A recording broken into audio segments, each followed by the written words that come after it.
Hey guys, it's Sarah here of the Sisters Enchanted, where it's our mission to make magic mainstream and help women conjure joy in their lives through a little bit of everyday magic. And today I am talking to you about midsummer. So, midsummer or Litha, it is the longest day of the year here in the Northern Hemisphere. For us, it's in June, and it's the day of the sun. It's the solar god is bright among us for the entire day.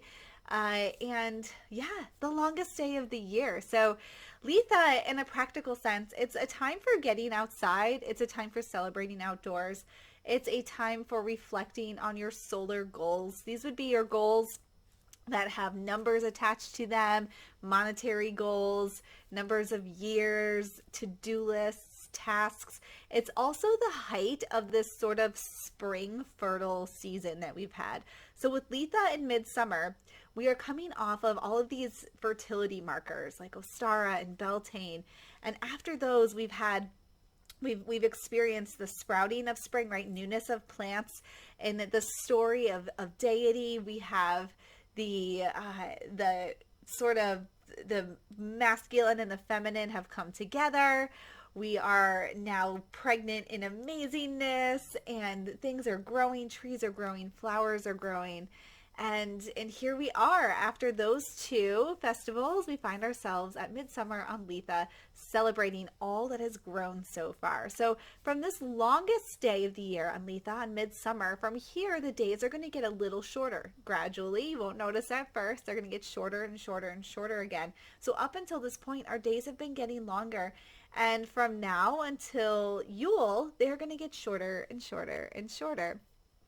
So there's a couple of different stories around Litha. We have the idea that we are seeing the light win out over the dark. In some stories, we're seeing the masculine win out over the feminine. The sun is out ruling the moon on this day, right? We've got longer sunshine and less of that moon time upon us. We hear in some traditions a battle between the Oak King and the Holly King. There's a lot going on here, but I think that whatever practice you have, wherever you find yourself in this nature spiritualist sort of seasonal way of looking at the world, I think that looking at this as a day of warmth, a day of light, a day of celebration for all that you've grown so far, all that you have been able to do in this lifetime. Even if it doesn't feel like much for you, shine a light on that thing, make it bright, make it noticeable, have bonfires, bring in these colors of red and orange and yellow. This is all lower chakra, earthly stuff. Dance, move that lower half of your body, get energy moving around through you and up into that sun. Channel that energy, bring it down into your body, and celebrate with fresh foods, honey, flowers, fresh local flowers from a farmer's market, plants from a farmer's market. These are all great ways to celebrate Litha. So light a fire, celebrate the fire within you, celebrate all that you've brought into being in this lifetime, and think about what you would like to do, what you'd like to continue to grow and harvest as we move into the harvest season. So after this festival, we're done sort of with this growing. And after this, the next one up is Lunasaw. And from here, we move into 3 harvest festivals. And that's actually, reaping the benefits of all that we've grown. So this is like the climatic moment of our growing season. We're putting the last dash of all the sunlight on it. And of course, we know things are still going to grow. It's only June. We're really just starting this growing season. But the next thing up for us is the harvest. So what can you put to light right now in your life, continue working on through the rest of June, July, and then really harvest the benefits of that come August?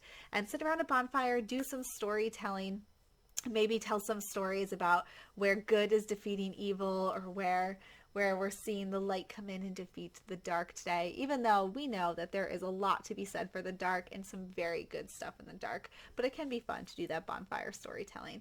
Dance, enjoy, and I hope that you have a very blessed and merry Litha midsummer this year. And I'll see you in our next video. Have a great rest of your day. Bye.